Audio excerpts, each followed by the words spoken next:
everyone. Fantastic. It turned on. It's great.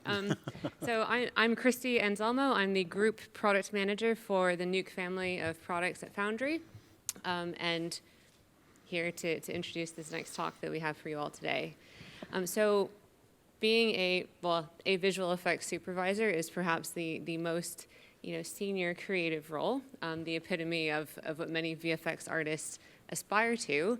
And while there are, a lot of there's content and tools and courses out there that can teach you, the broad range of technical knowledge that you need to learn to be a VFX soup, there's not a lot of guidance on how you bring all of that information together to be really successful in your career and advance, up to that level at the very top.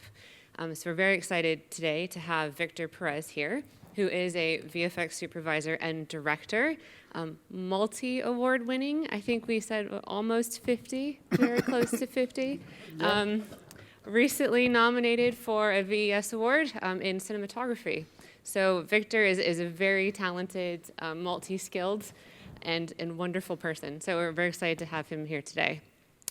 We also have Juan Salazar, who is one of the product managers on the Nuke team. So Juan himself also has a VFX supervising background, working in compositing as well as animation and color. So again, quite a broad perspective to help add to the conversation. So we have Victor here who's going to talk a bit about his career and his journey and what his experience has been like.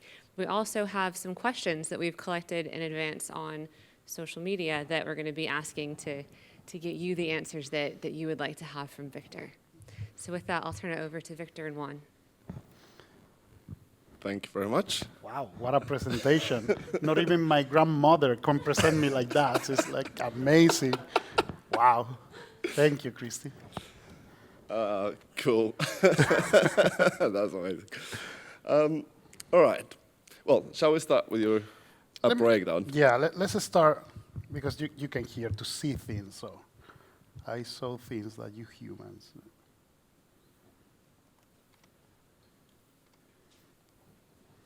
The Invisible Boy, second generation, is an independent film of superheroes with an auteur style. So one of the challenges for the VFX team was keeping the elements of a spectacular genre, but used to tell the story in terms of character and the intimate narrative the director envisioned in a photorealistic way that made most of the visual effects shots not even to be noticed, or for the most abstract shots to look logic, organic, and natural. This key shot of the film was completely done in CG by a team of 6 artists, including the digital double, the vehicle, and the environment replicas. Modeling, texturing and shading, body and facial rigging, body mass and cloth physics simulation, bone, skull, and body soft tissue prepared to simulate the physics of the impact against the van. All in slow motion at a extreme close-up level of detail. A custom in-house photogrammetry stage was purpose-built for acquiring 3D scan references of the cast and several photographs of every detail of the actors to be reproduced on the model.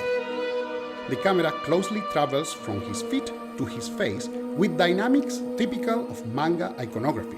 The virtual cinematography of the CG shots of the film were designed by the visual effects supervisor, working closely with the DP. The work has done using only hand-done keyframe animation. The entire character animation and facial expression was done without using any motion capture reference. Physically plausible shaders and lighting was applied in order to keep the continuity of the shot with the rest of the scene. These key artists were working on this shot in parallel to the other 520 shots that cover 21 minutes of the film. Other photorealistic work was the creation of this oniric shot where the room gets on fire, all achieved by the combination of 3D simulations, live action elements, and special effects staged on set. This is another example of sequence completely done in CG. The VFX team always tried to get a realistic camera staging and use the same lenses and look the DP used during shooting. It maximized the dramatic impact of the key plot points by not having any safety limitations involved. Several other enhancements were elaborated across the film to solve production budget limitations and support the story, like this helicopter replacement. Destruction and debris 3D simulations, enhanced by live-action stock elements, were carefully composited to recreate the dramatic consequences of the protagonist learning about his special and uncontrolled abilities. This is another impossible to be filmed in location shot, completely done in CG. The creation of the abilities of this character were very challenging conceptually, so the CG artist generated the arms and shoulders anatomically correct, completed of muscles, bones, and body tissue enveloped in a skin layer that reacted to the stretch to show the fibers and tissue underneath. An independent budget but ambitious VFX project to support a story that delivers to the audience what they expect, but not in the way they expect it. Wow. Yeah. Victor, you have been doing amazing work for so many years now. Thank you. You come from an artistic background as an actual artist, painter, then kind of moving into compositing in the CG world at one point. Yep. And now you are a VFX supervisor. What was your first day as a visual effects supervisor? That is a good one. You know, I'm going to be very honest with this. The first day I was supposed to supervise a scene. It was for a pitch. It was a short film for a feature film that at the end it worked. So they did the feature film. And I was preparing, you know, a lot for a month just for a scene. And I was so focused because I wanted to be a supervisor, so I want to be like, okay, I have to be so prepared. The night before, I just got a cold. I was so sick that I couldn't attend to the shooting. So I have to call a friend and tell, hey, could you please go to this shooting just to supervise for me? I was like, I never supervise. No worries. I have everything under control. Everything has been prepared. Famous last words. But, you know, I mean, somehow he managed to do it. And everybody was so amazed that I didn't even need to go there because I was very sick, by the way. But, you know, I understood in that moment how important it is to be prepared. Because if you have everything under control, you will never have everything under control. So imagine what could happen if you don't have everything under control, just chaos. So the thing is, you understand that visual effects, when you are a visual effects supervisor, are not done only in post-production. They are fixed in prep. So you don't fix it in post. Things are fixed in pre. So that was my first day. I missed my first day as a visual effects supervisor. So, well, it wasn't that bad because I'm here, so yeah. So with that start, could you tell us, for the people that actually, because the idea is to bridge the gap, and that's what we've been doing at the FMX, and today is trying to bring everyone together into what the role is to be a VFX supervisor. Tell us three things that are the roles, or the three major things that are the roles of a VFX supervisor. Okay. You know, the visual effects supervisor is a figure that is a bit misty, because depending on who is the supervisor, is going to be more towards one side or towards another side, but at the end there is something in common to everybody. The first thing I will say that you have to take responsibility. That sounds super cool because, of course, you are the most responsible man, but that is kind of the worst thing ever. Because when things work, it's because the team is working very well. When things don't work, it's because you didn't do your job properly. So it's like that. You know, it's the same frustration you have as a compositor. You know, I'm coming from a compositing background. So nobody will notice your work unless it's not well done. So it's exactly the same thing. So the first main characteristic for a supervisor, I will say, is take responsibility. And that is going to lead you to the rest, which is, if you are responsible, you need to be prepared. So as I said before, you have to prepare. So prepare needs not only, being in front of the computer giving orders. That is like being a director of cinema, Being a director is not just giving orders. It's just you have to preserve your vision. So being a supervisor is actually help the director to preserve his own vision or her own vision. And you have to be very clear how to preserve your vision. And there is a very edgy area in there where you cannot impose a way of shooting something, but you still have the restrictions. So you have to be creative. Creative in terms of numbers. So it's not creative just painting or whatever. It's just you have this budget, you have to do this. Invent something to do it. So you have to be able to do whatever it takes, like the Avengers thing. Well, whatever it takes, you have to finish that thing. And sometimes you need to be creative on set. Because, as I said before, you have to be prepared. OK, even if you are prepared, you need to be creative because, the people working on set is going to be very creative as well. And her creative ways is just to blast your plans. So you have to invent things in there and just to not to be out of the budget. So you have to be precise. So that is the second quality. And the third quality is you have to be playful. You have to play with what you have. So what I mean to play is like, may I play a video? So I'm going to show you. Okay. So this breakdown that I just showed before, the presentation, belongs to the Invisible Boy second generation. That is a feature film that I finished. It was released last year in January, so it's quite old for me. I'm doing other things now. But it went very well. It's an independent movie. The director is Academy Award, so it seems like super big, but at the end, the budget is just an independent movie. So you cannot even compare to the smallest Marvel movie, for instance. But it's still a superhero movie. The director has a vision that is very intimate, very independent. So the first thing is like, he told me, OK, let's be clear. You are coming from a background. You have been working with Batman and Pirates of the Caribbean and Harry Potter stuff. So just to be clear, I don't want this movie to look like a Marvel movie. My answer was like, no worries, there is no risk. You cannot afford it. So we have to invent things.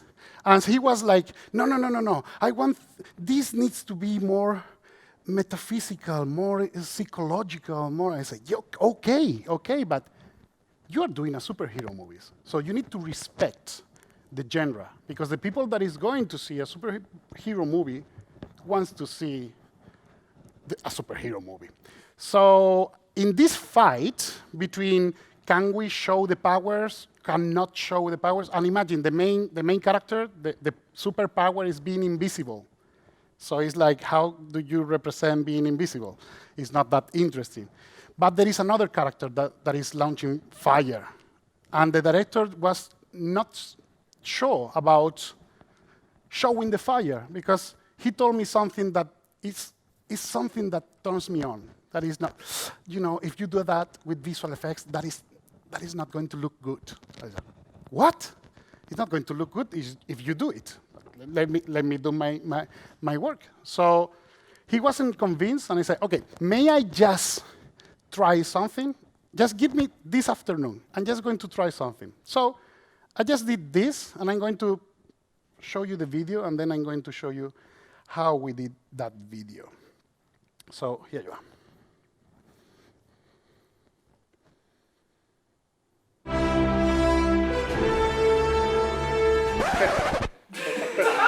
Aspetta, che non stava registrando. Ok.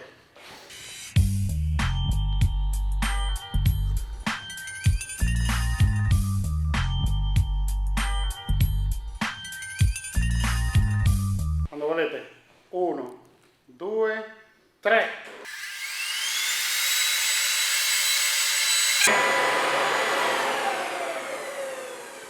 lo fa GT Gianna?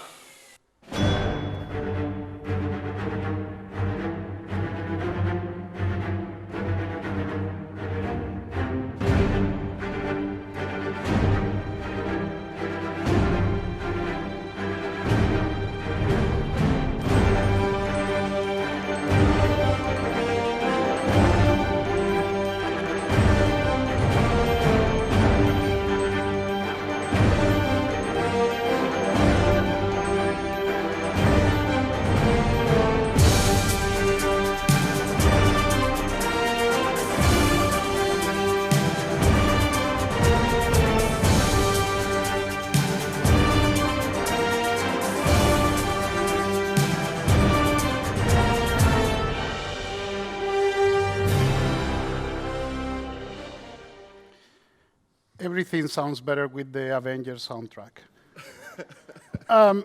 You know, that first test that I did was shot with the iPhone. Well, not even this, was even older.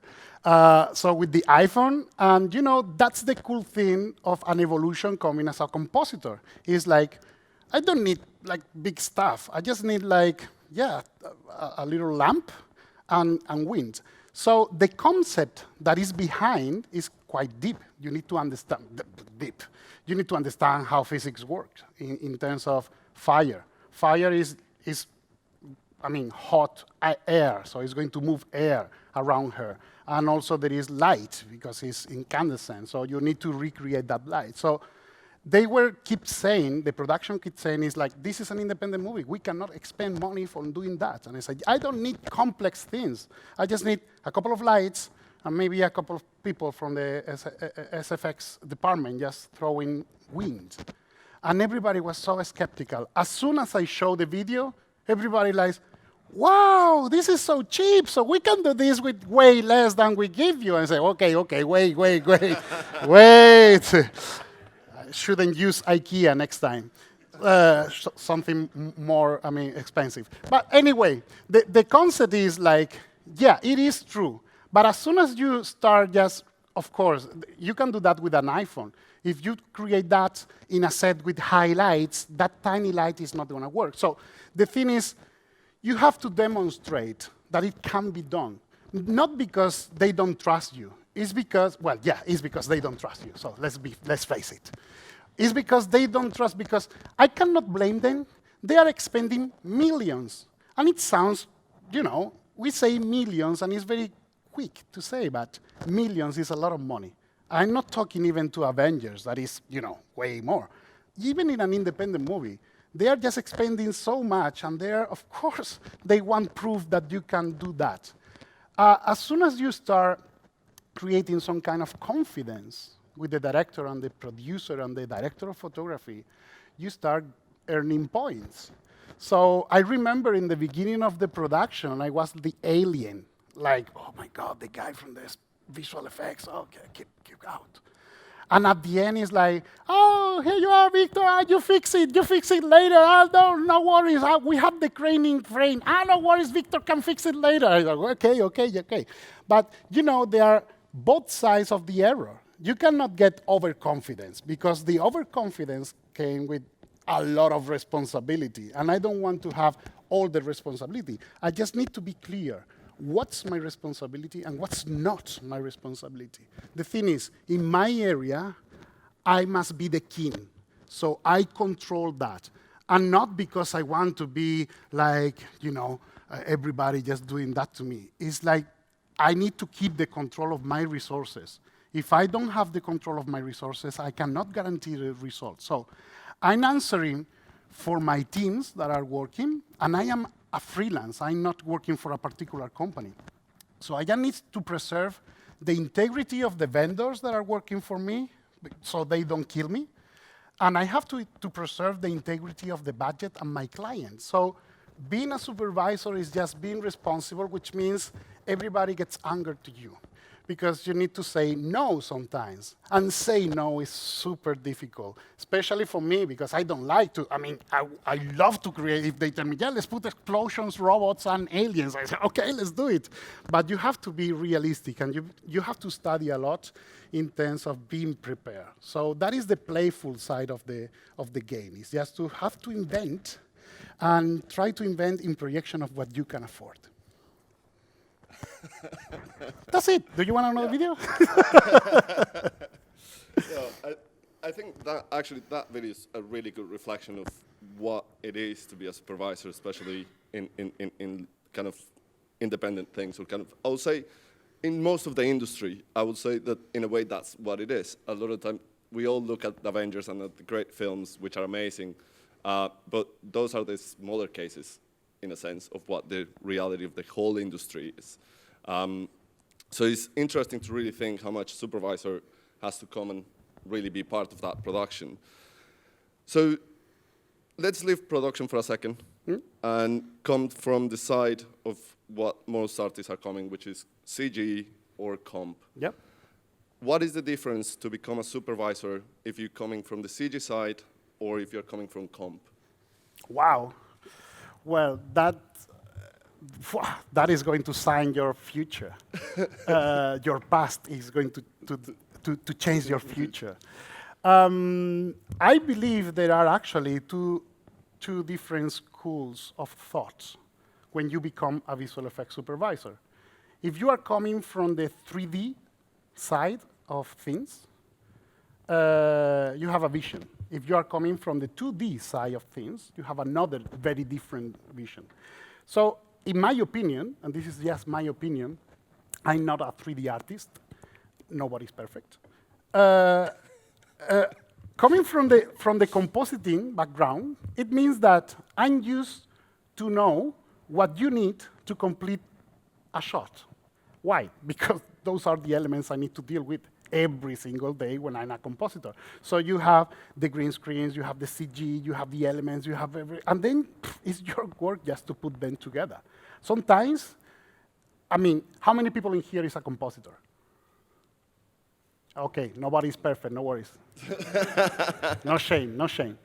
You know, how many times you guys have seen a shot, the plate or the green screen and whatever, and you ask, what the hell have been they thinking about when they shoot that?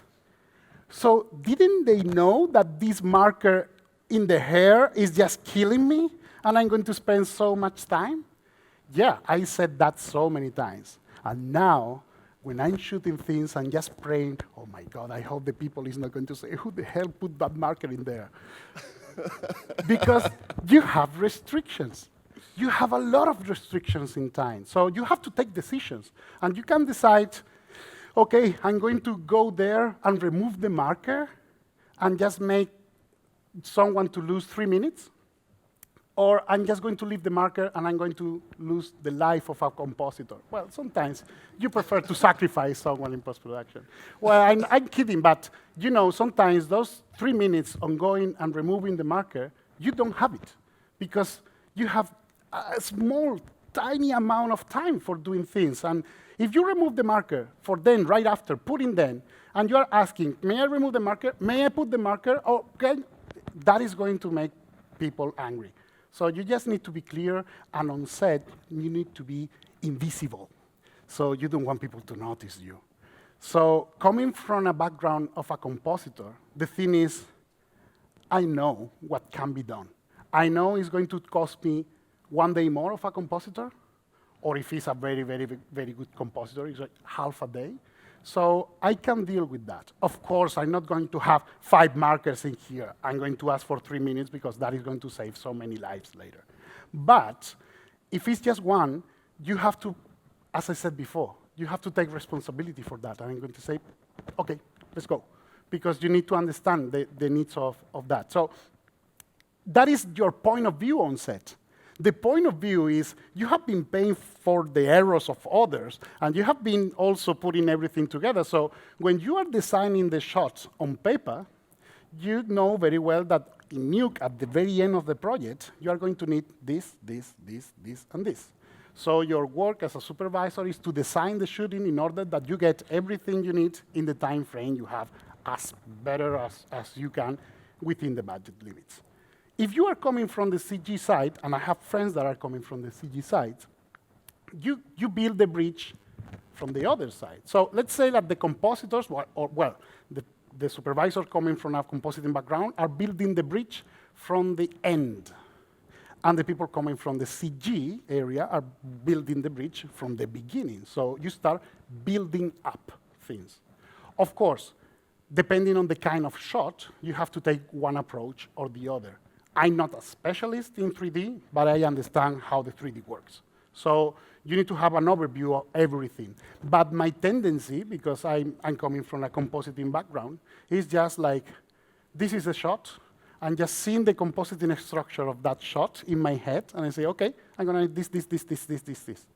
OK, so let's make sure I can get everything in there. While coming from the CG, my friends were saying, OK, I'm going to put this, and I'm going to create this asset, and I'm going to put that other. Do I need something else? Do you need an element? I'm going, for instance, I always take a time after the shooting for shooting live action elements. Dust, rain, snow, whatever, fire.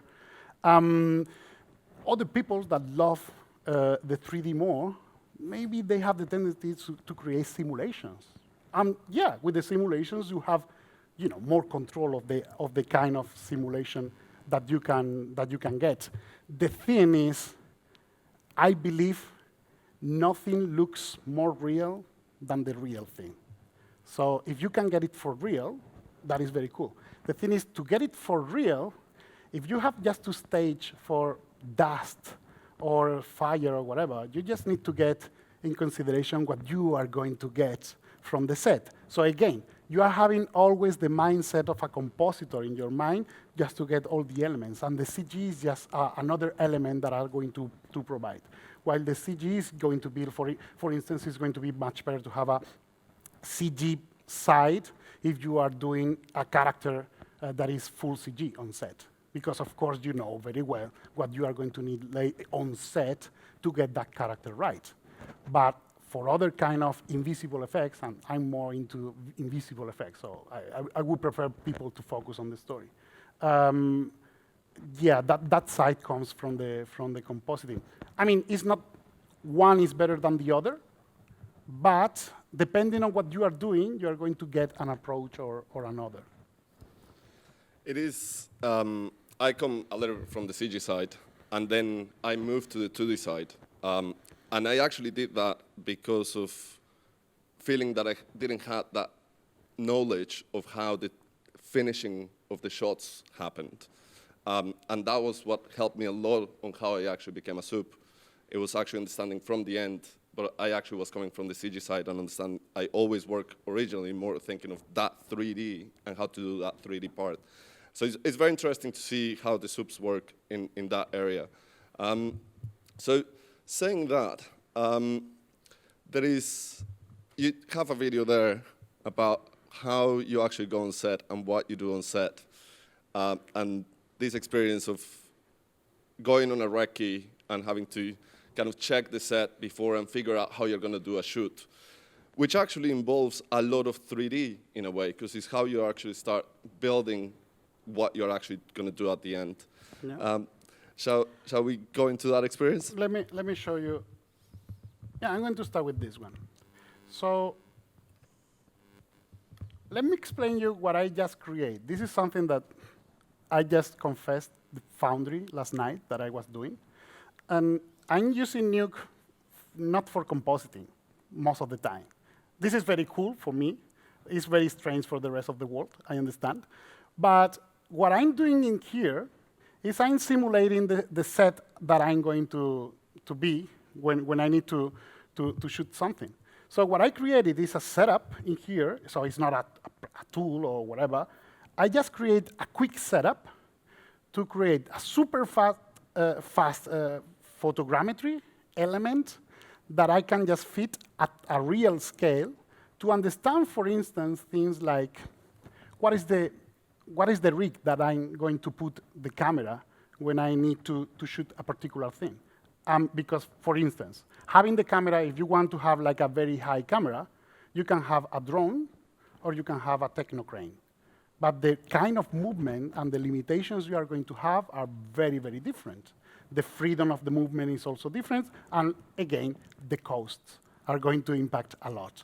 So what I created is just a setup that is going to make me able to be on set without the need of being on set. So I was able, for instance, in here to understand the amount of green screens that I'm going to need, and the most important, the sun position at every time. Because, you know, in this location, as you can see in there, is like a cylinder full of windows. So as you can see here. So the sun is coming from everywhere. So you need to understand, if you are shooting things from a certain position, and you are placing a green screen, is the green screen going to create a shadow over the actors, or is that going to get the light from the front? So usually, production is not going to be aware of that.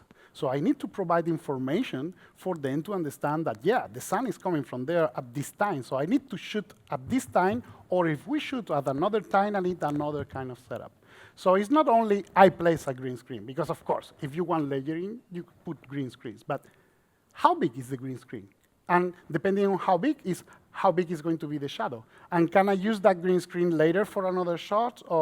So all this kind of stuff is, for me, it's really easy to do that in Nuke.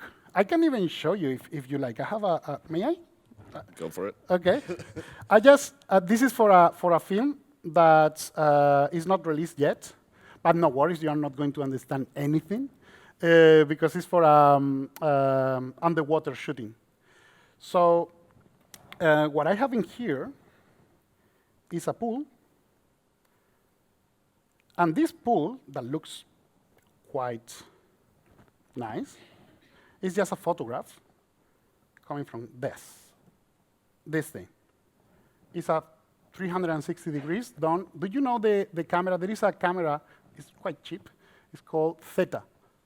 It's a 360 degrees, and you do bling, and you get a 360 for that. So I get that, this is me, with a 3 meters long selfie stick. So and yeah, I love to use cheap stuff to do great things. And the only thing that I needed is just to get 1 meter of reference. That is where? It was, here you are. It's a bit out of focus. But this thing that you have in here, this thing, is actually 1 meter. So just with that, I can put everything on scale. So the actual vision that you have in here from the pool, this is actually using the units in Nuke, that you know that Nuke is unit agnostic. So you can scale everything at any kind of level. But I needed one particular shot, to be a woman coming from the surface and entering into the pool. And the pool wasn't actually this pool, so it was simulating another pool that was in open. I needed just to match both. So I needed to create a blue screen for the whole pool. And that is not cool, because it's a lot of blue screen that you have to put in there. And blue screen underwater is quite interesting, let's say. Waves, oh my God, I love it. And then I discovered that I don't need to create the blue screen for the whole thing. I just need this portion of the pool with that, and also having the camera in there just to see this portion.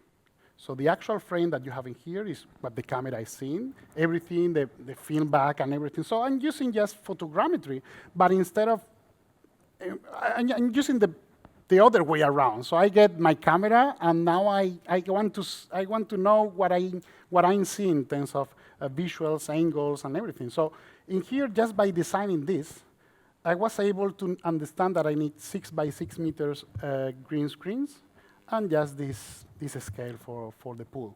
I cannot show you, sadly, the final things, but I can tell you it worked. Not many people died to comp that. And it was very easy for me to understand that, and also to give the production something that was easy to see, to understand. So that's why it's the position. So the nice thing is I wouldn't need to go to supervise how they place the blue screen, because they knew. So when I arrived the day of the shooting, everything was in place. So being clear is a gift. And in here, just by using Nuke, that has not been designed for doing this, and I was using just cards. So just to be clear, I'm not using like super crazy geometries or whatever. This is just cards. It's in here. Let me show you. It's just this. I'm going to deactivate a few so you see it. See? So just with that, you can just have an idea. And of course, this is just one of the shots. There were several shots shown in there. So you can understand even how deep you go, how deep is going to be the actor. It's freedom.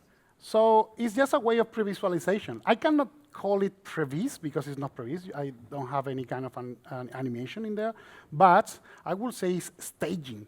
So you can stage using Nuke. And seriously, I remember the fact when they told me, okay, you need to do a scouting, no worries, we are going to take you to the pool so you can see everything. And I arrived, I remember very clear, I arrived with my meter, and I put the meter in the floor. I say, with my theta, I said, tick. Okay, we are done, thank you.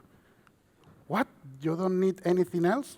Okay, well, if you want, we can swim or whatever, but I have everything I need. I cannot just take a meter or whatever, because I know I can do that. Using time, that is very precious, because the compression of time, that is what is going to kill you. If you have only one shot, that is cool. But when you have 1,000 shots and 3 months for preparation, you need to be quick. What I can tell you is, it took me 20 minutes to create this environment. And for these 20 minutes, I could stage 30 shots.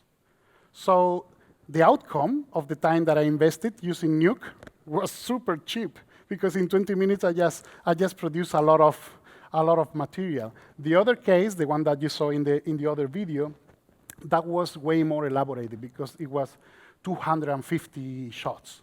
So I have to be clear with all the departments. So I was giving like everybody what I was going to do. So yeah, I'm using Nuke for something that is not compositing. I know, it's crazy. You know that there is a Japanese old man that is doing paintings using Excel?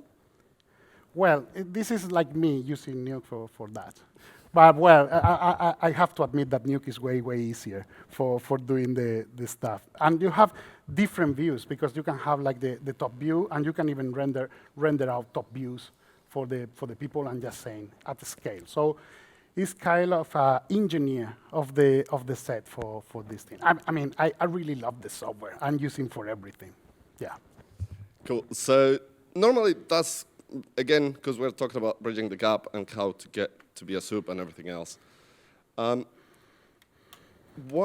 Since we're talking a little bit about the software, and I think a lot of the new generations are learning the software way earlier than what we did, or a lot of us did at any time. What do you think then is that the new generations are missing to become better artists and become supervisors? Okay. You know what? I'm going to talk to you about myself. So I cannot say that thing that I hate is, oh, the young people. Oh, come on, I'm like an old man. No. I'm going to tell you what was my error and what I learned from that. I have been used to work with computers all my life. I started using computers at 6. That is a long story. But I started working with computers very, very, very early. So what I noticed is that when I started working with people, I was treating people as computers. And what does it mean? Is to a computer, you press A, and it displays A. To an artist, you press A, and it delivers 1, 0, A, B, C. Well, it depends. So you need to understand the psychological component of working with people. And there is a very good practice for that, which is having a life. So having a social life, enjoying talking to other people.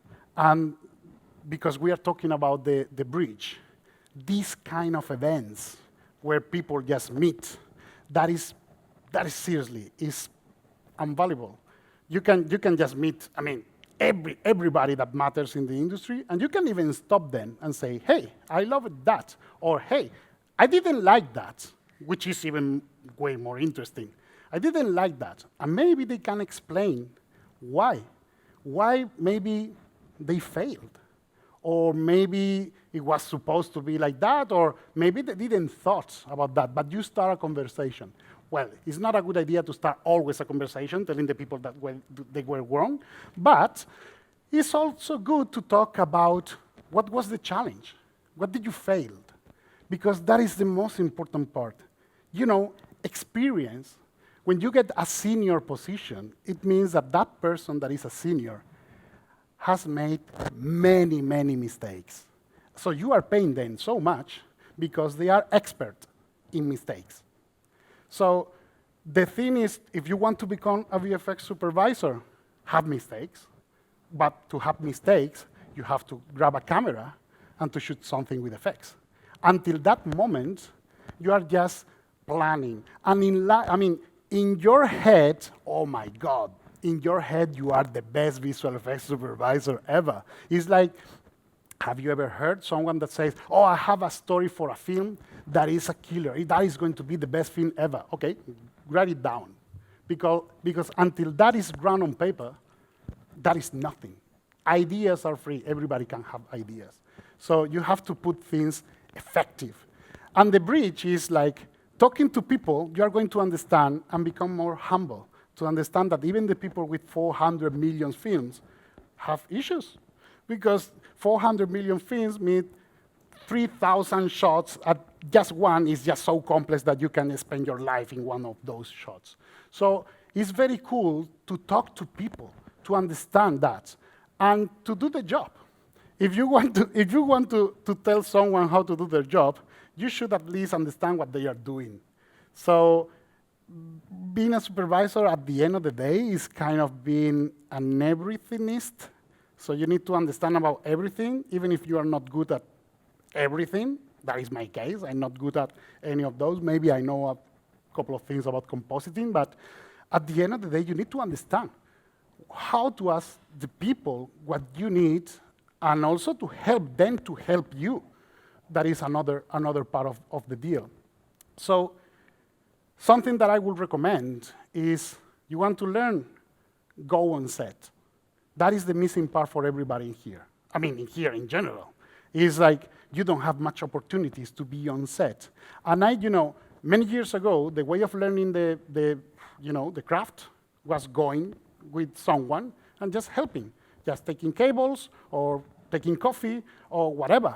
So, okay, maybe not. You want a more hands-on, but just by sitting on a chair and looking at a group of people doing something, you learn so much. Because you understand that it's not as easy as you suppose in your mind. So that is the missing gap that I will say. Is before to start, you should help someone to do their thing. Because by helping someone, you are going to get things all the way. That's why, for me, I had also, for my life, I had always the tendency to help others. Also because, I'm a teacher. I have been teaching Nuke for many years, so I have a tendency of helping others to get their things. So I remember when I was working at Double Negative, that was my first job in a big company. The first time I started in there, it was recently that I published my first tutorial that was about color for visual effects artists. And, a guy next to me just say, hey, you are the one who created this tutorial. Hey, can you explain me this? And I say, yeah, of course. And then the other guy said, hey, you explain that to this other guy. Can you just help me also with this? And then another, and then another, and then another. And one day, I'm not kidding, I had a queue on my desk of people asking me questions. You know what? was great because I learned so much about that. Because every time someone is asking you a question, sometimes you learn about those questions. So that's why it's being generous with others is a very good way of improve yourself. Thank you very much, everyone. Thank you.